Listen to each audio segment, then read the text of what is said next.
Let's see. All right. So just as a little disclaimer, if this hasn't gone live yet, let me see. Basically, at the beginning of these live streams, one of the most important things to understand with YouTube is we have some problems typically with overall, in the beginning of live streams, there's typically issues with editing the kind of beginning sections just because they take a little bit to catch up, honestly. Like, YouTube is not necessarily the most up-to-date platform when it comes to live streams. I think Twitch is on top of the game. I think Twitter is starting to innovate. I think Instagram and Facebook are starting to innovate.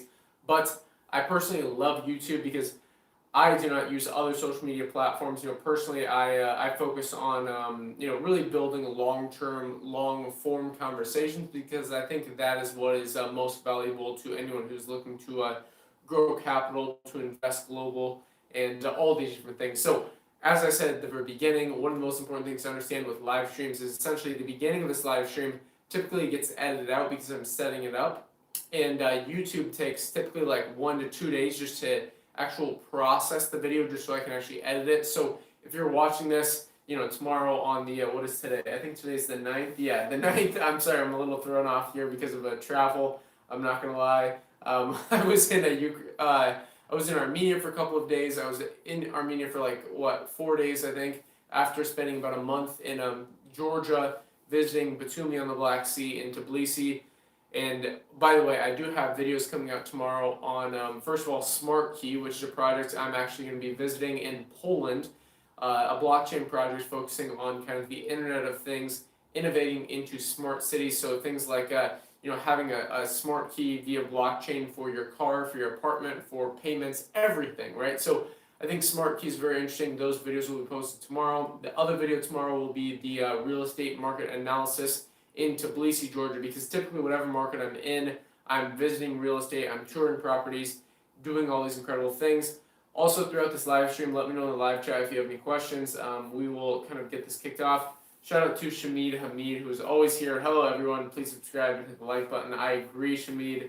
That those are key things to do, right? Those are key things. But this live stream is really all about kind of, I guess you could say, this concept of digital nomad or being kind of like making money while traveling type of career, right? So some people see this as short term. And when I was in Armenia, I was actually with, I took a train from Tbilisi, Georgia to Yerevan, Armenia. So two capital cities in kind of the eastern bloc of Europe. So Georgia is obviously the easternmost country in Europe, and then you have Armenia, which is technically in Asia, right? So connecting these two countries, beautiful train ride there, and I took a train there. And the cabin mate there was actually an investor who's been, he's in his 50s. He's been investing his whole life. Incredible guy, incredible conversations. He spent a lot of his time in South America and Southeast Asia, and very interesting conversations, right? Because he was able to travel, but he was born in this generation where they were not able to do this, right? So his parents, anyone in that generation was not able to do this. Now in this, I would say 2010, 2021, our current time frame, really over the past 10, 11 years, we have these capabilities. And some people are taking advantage of them, and some people are not. And I think the people that are not and the people that are kind of like-minded, right? So everybody sees things, and the most thing that people move towards is what is the least friction, right? So if your parents tell you, hey, you have to go to college, your parents tell you, hey, you have to get a corporate job, you have to work for this company for 50 years, whatever it is, right? The legacy system. This is where I do see there's some problems with finance, but I personally think that being able to make money while traveling is one of the best things you can do in the modern era. I think in the modern era, there are so many opportunities you can have, whether it's e-commerce, whether it's consulting for an existing business, whether it's taking your current job and just digitizing it. So if you help a company with accounting, hey, take that same service you provide, right, the same value add in that market that you provide to, let's say you're doing like I was saying, accounting for, who knows, let's say you're doing it for Mediacom, right? Mediacom is this massive cable company and internet company in the kind of, I would say, middle part of the United States. They've kind of expanded throughout the United States, but take that job and expand it out. So you're able to use the same job. If you're not an entrepreneur, if you're not someone who's kind of action based, if you're someone who's a bit more like, okay, I just want to work these set hours, and then when I'm done with working, I want to be done, right? So personally, I am not that way. I'm someone who is, when I'm done with working, I'm doing this, right? Like I enjoy these things. When I'm done working, other people are playing video games, other people are watching Netflix, other people are whatever they're doing. I'm interested in traveling, right? In capital markets, in investing, in emerging markets, whatever it is.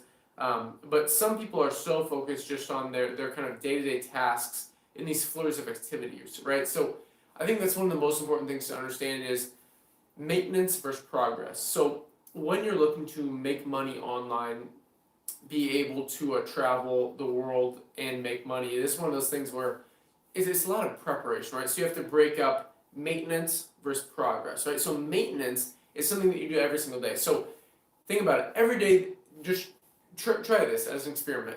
Next week, so what, today's Saturday, Sunday is going to start this next week. Every single day out of the next week, just do this. Record what you did every single hour. Now, this may seem like a daunting task, but it really helps you because it's essentially collecting data points. So if you're, this is kind of what's called 100 units of time, right? So even if you're not doing it for the full week, even if you're just doing it for 100 hours, collect, okay, what did you do each of those hours, and then you can categorize those, right? So were you spending those hours with things that are maintenance or things that are progress? So maintenance would be things like cleaning, cooking.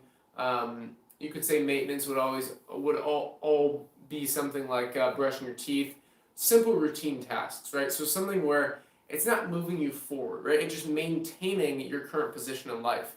But progress is what you should be focusing on. So anything that is maintenance, essentially at the end of this experiment, what you should be looking for is replacing those things that are maintenance with progress things.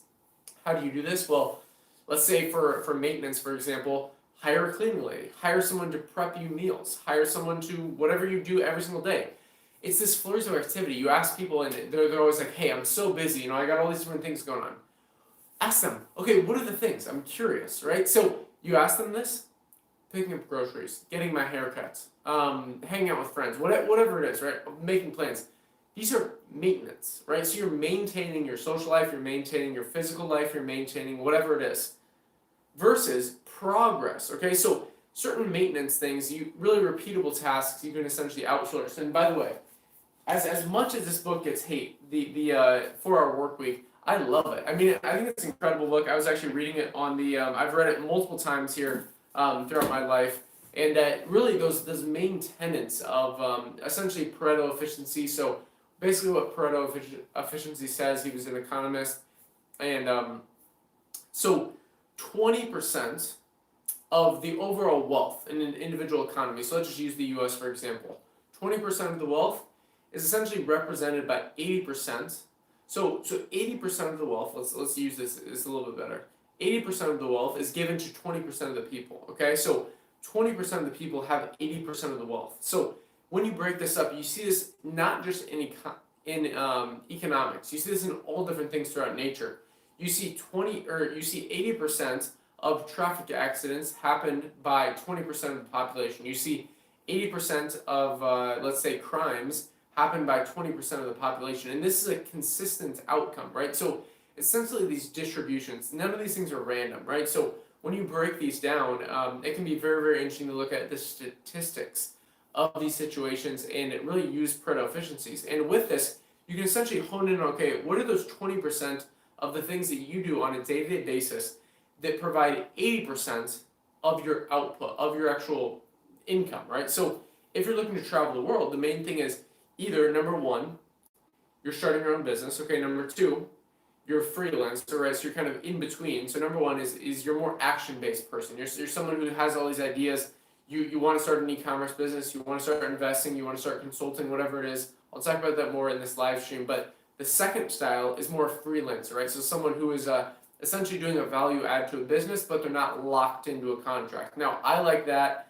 Personally, I do consulting for some, I do consulting for some people that are very high, like net worth individuals who are interested in, international real estate, global investing, which is what this channel is all about, and other things like second passports, second residencies, basically diversifying offshore, right? So I don't really like that word offshore. I have a video coming out soon on Georgia, so not Georgia in the United States, but the actual country of Georgia that I spent a month in, versus Armenia. As far as offshore banking goes, I think they're very interesting.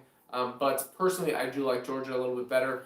Armenia does have they're not part of the CRS, which is the Common Reporting Standard, so it's interesting. So make sure you stay tuned for that video. But essentially, what the most important thing to understand here is, I apologize also for the quality of this. I haven't pulled up on my laptop, but I guess this is kind of like this. It's called the Royal Hotel here in Kyiv, Ukraine, and I guess maybe their Wi-Fi is not the best.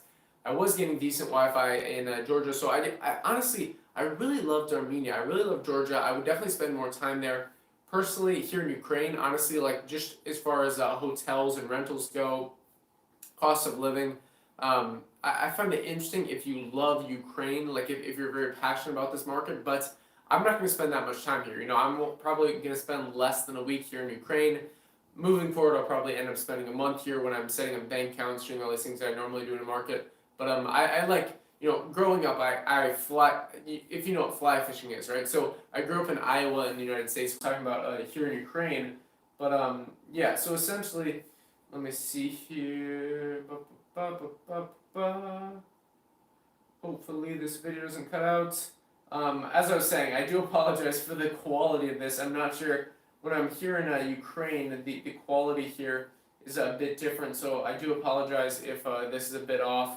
But like I was saying, essentially the problem that I see here in a market like this is, as I was talking about fly fishing, okay? So when this live stream cut out, I was basically talking about that. I do apologize. Basically like testing out a different market as it's moving along.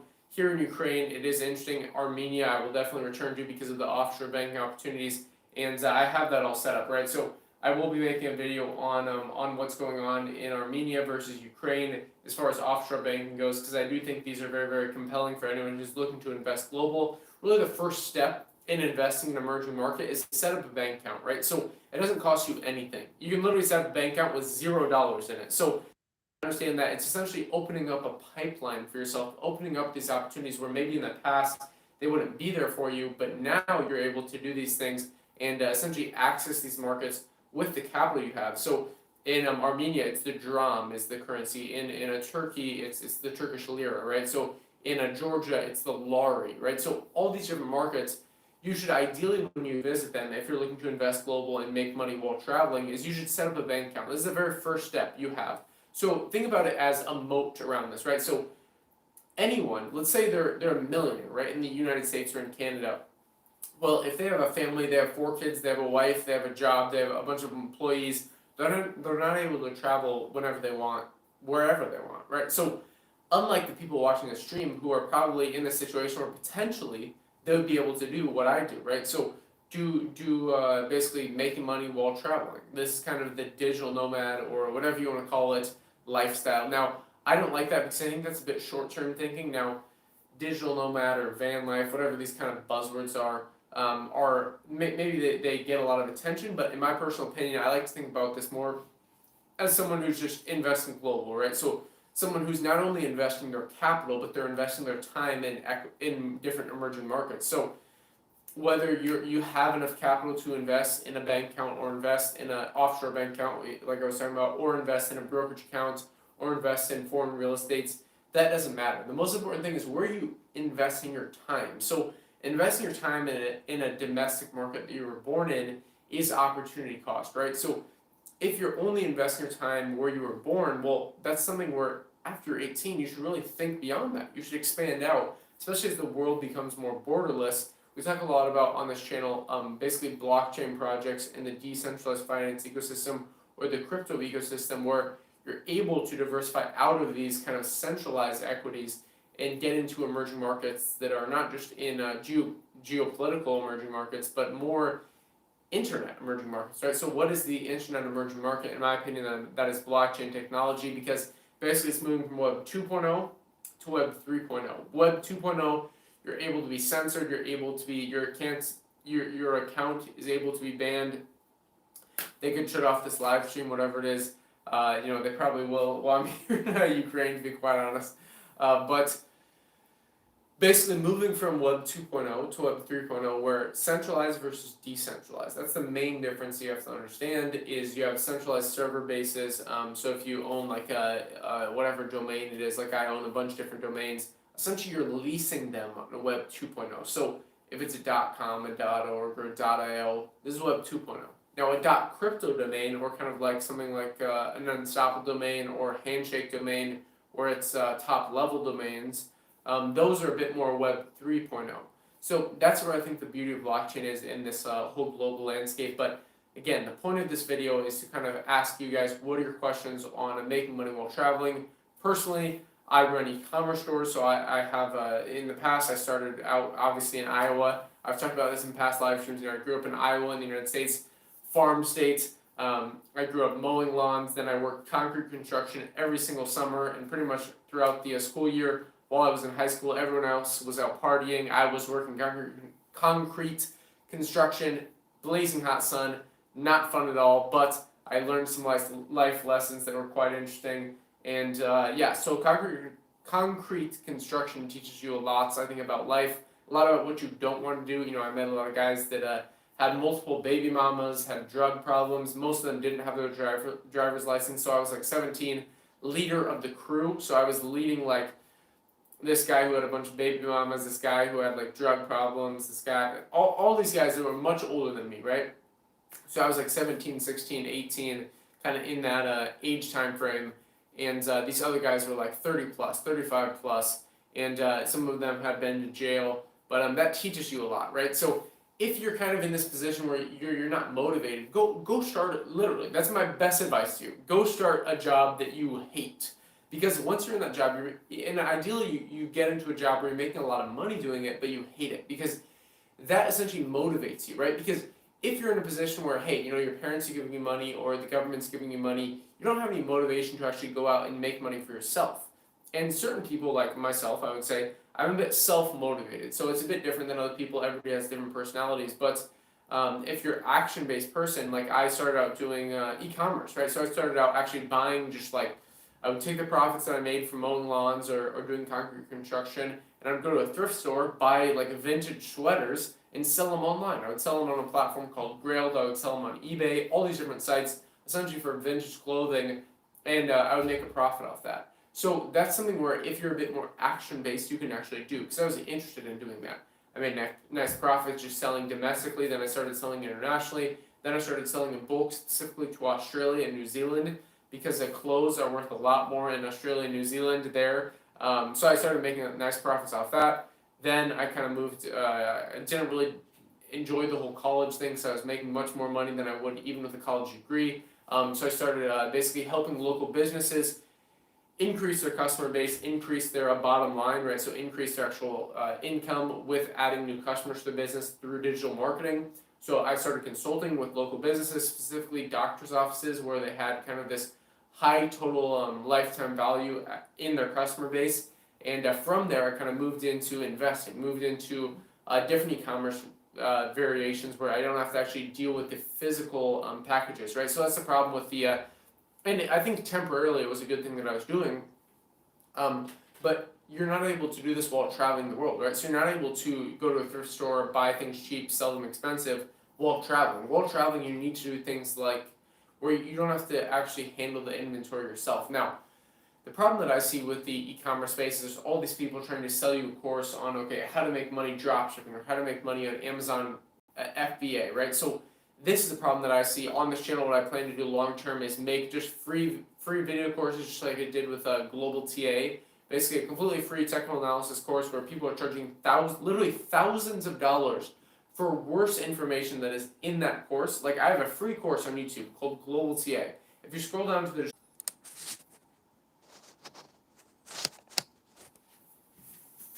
guys, I keep getting interrupted in this. That is all part of being in emerging markets, right? So, like I say in all these videos, this is basically what I do in my free time. My main income is not off this YouTube channel. My main income is the businesses that I work on, and I was kind of ranting about my history with business so far in my life, and I was talking about essentially, going from working just like mowing lawns when I was like 12, 13 years old in Iowa, doing landscape work for my neighbor Jim Burns. I remember my cross the street neighbor. He was in the Navy. He's still there. Amazing guy. One of my mentors throughout life. He actually ran this thing called it was like a business networking meeting in Iowa. And when I started my consulting businesses for doctors' offices, basically helping them bring in new customers, solving a problem for this local business. I would go to that meeting. I would go to these network meetings. As much as some people may think, if you're so focused on like innovative like crypto businesses that hey, these meetings where maybe the people that run it don't even know what crypto is, isn't worth your time. I personally think it is worth your time because it's more understanding psychology behind business owners, right? So when you go to a meeting and all of the people there are business owners, you essentially are able to get this hive mind, this collective mind, and what's their perception on the current market as far as business, and not just business on the global level, but in that micro landscape. So I really enjoyed that because essentially I had this perspective on, okay, in that individual market, not even in Iowa, which Iowa is a tiny state in the grand scheme of things within the United States, but in a smaller town within Iowa, essentially I was able to gain a nice perspective on the local market, and then I was able to go, okay, what is the value add I can bring to businesses, doctors' offices in Iowa there, and plastic surgeons, orthodontists, dentists, pediatricians, whatever it was in that market, basically essentially charge them at the minimum $1,000 a month for just ad management, right? So these are things where I personally do not like to be paid at all per hour. I like to have a set fee. So whether it's a monthly fee, ideally you get these up so you can at least make 10K per month. That's kind of the ideal thing. And then when you're able to travel, you can be in beautiful places like here in Kyiv, Ukraine, which some people may think Ukraine is a bit cheap. Not cheap at all. Standard hotel, like at least a nice hotel, is $100 a night, which is almost more expensive than even the United States in some areas. So some areas, obviously, like Georgia or Ukraine, hotels are around, like, I would say, standard of like $50 a night. But in Kyiv, Ukraine, here where I'm at, it's close to $100 a night. So ideally, when you multiply that out, right? So 30 days out of a month, let's say you wanted to stay in a nice hotel like I'm here in Kyiv, Ukraine, for 30 days. Like I typically spend a month in each market I'm in. Well, that's $3,000, right? So the main thing is, whatever your spend is in the month, it doesn't matter, if you're making $5,000 a month and you're spending $5,000 a month, because you're not reinvesting that. What I look at is, okay, what is the profit you have, and then how are you reinvesting that, right? So it doesn't just end at, okay, starting an online business, starting an e-commerce business, starting a consulting business. It really moves forward to something where you're able to reinvest those profits into things like cryptocurrency, into things like emerging markets, into things like commodities, into things like stocks, into foreign equities, right? So, and there's many other alternative asset classes that I'm personally interested in, like collectibles, right? So things like art, things like even used cars are quite interesting right now, in my opinion. If you're stuck in the United States, one of the best opportunities that you have, if you understand mechanics or cars in general, is flipping used cars. Now, personally, that is not my niche. I do not know a lot about mechanics. I'll be straight up honest. But I mean, used cars are really retaining their value. When I look at global investment sectors, I'm looking at all different markets, but in the U.S. specifically, which I know a lot of people watching this are from, that are not able currently to invest global, to go to different markets like here in Ukraine, Georgia. I'm probably going to either head to Estonia or Poland after this. That's the beautiful thing about making money and traveling is, I don't know, right? So like I could go to either. There's nobody that's telling me go to one or the other. I get to decide. I probably will end up, honestly, I don't know. I'm kind of 50-50 at this point. Either I'm going to fly to Estonia, go through the Baltic region. So I'll probably go to Estonia, take a ferry into Finland, stay in Finland for a little bit, maybe fly then to Latvia, then go down to Lithuania, then go to Poland, or do the inverse, where basically I go from here. Ideally, I like trains, so I love trains, especially right now with the whole cerveza sickness, right? So if you're drinking that Corona, this whole situation is quite interesting, right? So I mean, flying is a bit strange right now, honestly. Like I think one of the best flights I had was actually this morning, going from Yerevan, Armenia to here in Kyiv, Ukraine. No masks, nobody was giving a shit. Even the flight attendants, I mean, they were obviously wearing the garb. But personally, it's just so stressful, when you have to wear this mask. because it's almost worse for your immune system than it is, because the majority of people on these flights are vaccinated anyways. So anyways, different topic altogether, but the point is, when you're able to make money while traveling and do these different things, which again, this is an ongoing conversation. This live stream, obviously, I'm having some troubles with it, so I probably will not be able to get to all the topics in today's video, but that's basically what I'm talking about, right? So making money while traveling, you have this freedom, and the main thing is identifying, okay, what are you going to do to make money online? Are you going to either take your current position, so what are you currently making money in, right? So are you a freelancer? Do you own your own business, or are you working for someone? So those are really the three main things, because beyond that, you're unemployed, right? So beyond that, unemployed, you have to get into one of those three categories. So once you're in one of those three categories, it's the main thing. So either you're working for someone else, so that job is currently in your local market, maybe it's a location independent job. So I apologize also for the lighting. I don't know, my face is probably dark right now.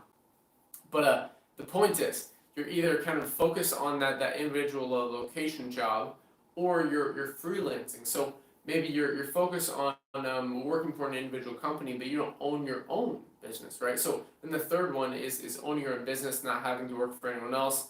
You hire people. That's what I personally do. I also do a bit of consulting, which I would say is kind of in between that two and three position, which I like because I'm able to be agile in the market.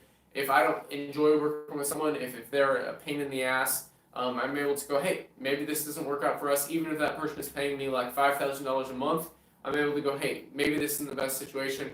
Go work for someone else, or go look for someone else to work with, right? So those are the main three things. If you're not in those categories, or if you're not working for a business currently, and you're not able to basically negotiate a remote working job, so that's the main thing there. If you're working for a business and you're a type of person where it's like, hey, you maybe after work you just want to hang out with friends, you want to play video games, you want to watch Netflix, whatever it is, you don't have any ambition into starting your own company or starting your own business or starting to invest for yourself, hey, that's fine, right? So to each their own.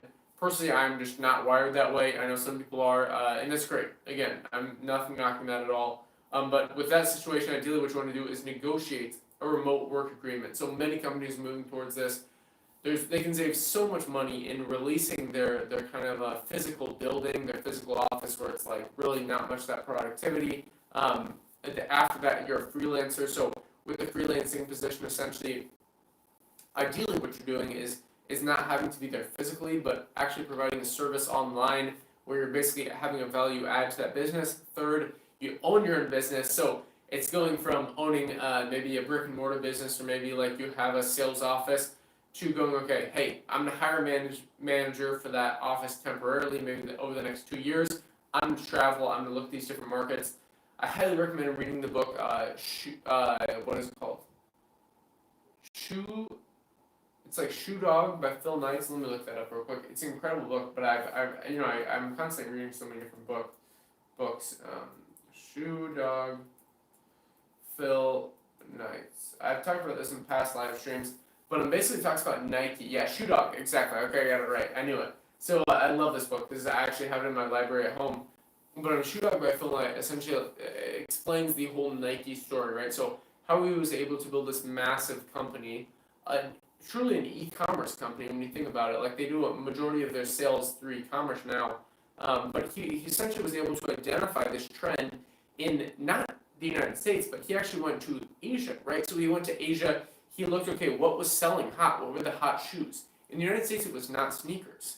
In Asia, it was sneakers. So he essentially took this idea, brought it back to the United States, applied this whole like Nike sneaker idea, the check, right? The Nike check, that kind of iconic name brand that we all know and love today. And he was able to apply this into the market. Now, the opportunity for something like this is so much larger today because you have the internet, right? So you don't actually, even if you're not able to travel currently, or let's say like currently I'm here in Ukraine, in Kyiv, Ukraine. I was just in Armenia the other day, and I'll be in either Poland or Estonia. I still got to decide, probably on like the 11th or the 12th. But the point is, you're able to identify these trends in all markets around the world. So if your curiosity factor is high enough, you're able to say, okay, what is going on in all these different global markets, not just in my current domestic market. So if you're in Germany, that's your domestic market, right? So maybe you have all these different cities inside of Germany, whether you're in Austria, right? So Austria, I love Salzburg, Vienna, all these incredible cities inside of Austria, great, right? So Georgia, I was just in Georgia, country of Georgia. You have Batumi, you have Tbilisi, those are kind of the main hubs. Hey, great, right? If you identify a trend there, but the main thing is you gotta zoom out. That's the whole point of this channel is zooming out. And I think moving forward, again, as I grow this channel, as I kind of build this, these are really the early stages, right? So when I talk about on this channel like low cap altcoins, this channel is a low cap altcoin in the global landscape, right? Because these are things where personally that I'm just interested in. Just to wrap this up, I'll just look through the live chat here.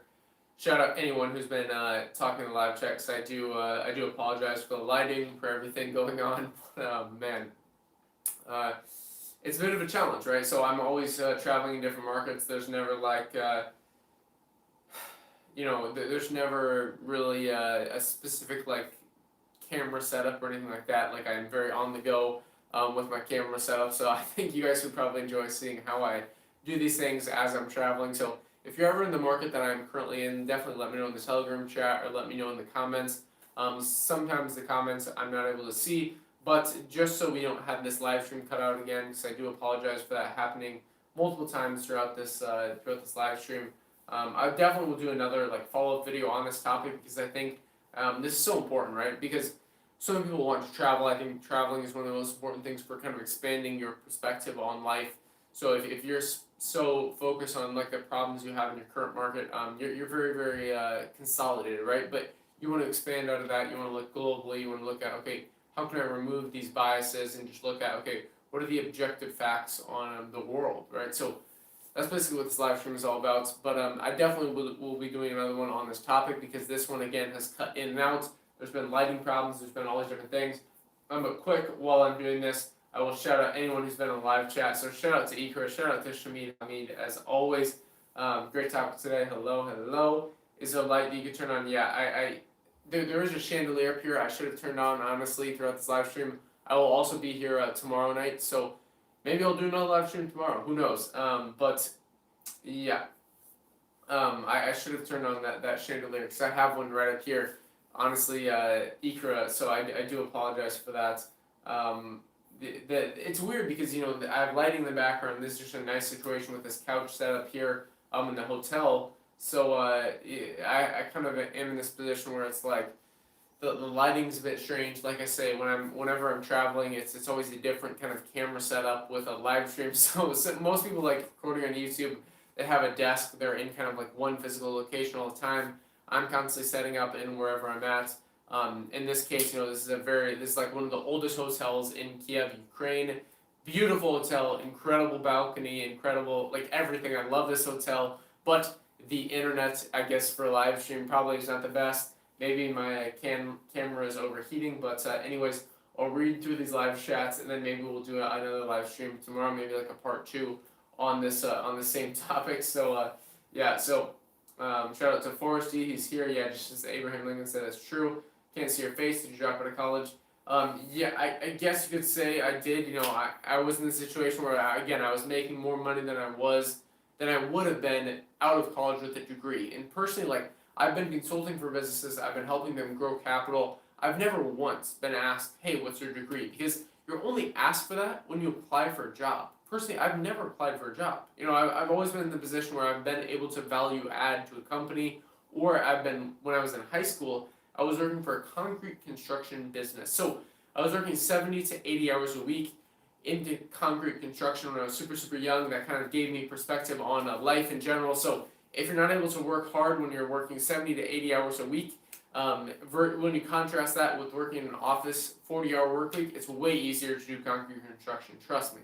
I mean, you're working with, like, I was working when I was young with guys, again, that were convicts, that had multiple baby mamas. Awesome guys. I loved working with all of them. Raul, Ray, Antoine, all these guys were awesome, right? They were all in my crew. I ran a crew for a little bit with this concrete business. But again, the main thing you have to understand here is if you don't understand how you're gonna actually value add to a business, you're probably gonna struggle. So again, like I said, I'll probably do a follow-up video to this tomorrow.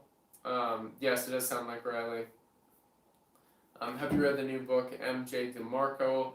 I've started reading it, and it doesn't sound like it didn't like it. So I have not heard of that book. Sean Nawati, again, guys, I apologize for not having the lighting on. I should have turned on the chandelier here, this chandelier up here, because there is a beautiful chandelier here that would probably have perfect lighting. So maybe I'll do one again tomorrow, a live stream at some point in time. But yeah, that's basically all. I'll finish off with these live chats. Yeah, shout out to Irving. Yeah, sorry guys about the lighting. I do apologize. It's always strange. Like sometimes the lighting, like in the background, like as far as the view goes, takes away from the lighting. Like as far as like the camera goes, and it messes things up a bit. So yeah, that's basically all. I will probably do one tomorrow. Yeah, dark mode. Yeah, exactly. I've been in dark mode throughout this live stream, I guess. But that was not the intent at all. This was, I guess, like an intro to the whole topic, how to make money while traveling. I can go into more in-depth details if you guys either let me know in the comments down below of this live stream or in the Telegram group. I will be here in Kyiv, Ukraine for a couple of days at least. I probably won't be spending a month here because I'm interested in like Poland and Estonia as far as investing goes. Kyiv is like Ukraine is definitely a market where moving forward I'll probably like be here at least once a year. Once a year, whether it's a month or whether it's a couple of days. Just because I love Ukraine, I love this whole area in Europe. Also moving forward, I'll be a lot more in Africa, a lot more in like Southeast Asia and South America. So that's basically all for today's video. Again, apologize for the lighting in this live stream. As always, if you enjoyed the video, hit the like button down below, subscribe to the channel, stay up to date, hit the notification bell, click all, subscribe to the Telegram group down below, follow us on Twitter at investglobal_IO. Many videos to come. I will be traveling a lot more quickly in the next couple of months here. So if there's any problems in videos, I do apologize. Hey, like I said, I do these things in my free time. It's not where my income comes from, but I do plan to. I would love to just do this full time. I'm so passionate about YouTube. I love every single person. I love Ikra. I love Irving. I love Shamid Hamid. I love Forresty. I love all you guys. You guys are awesome. As always, invest global. And until next time.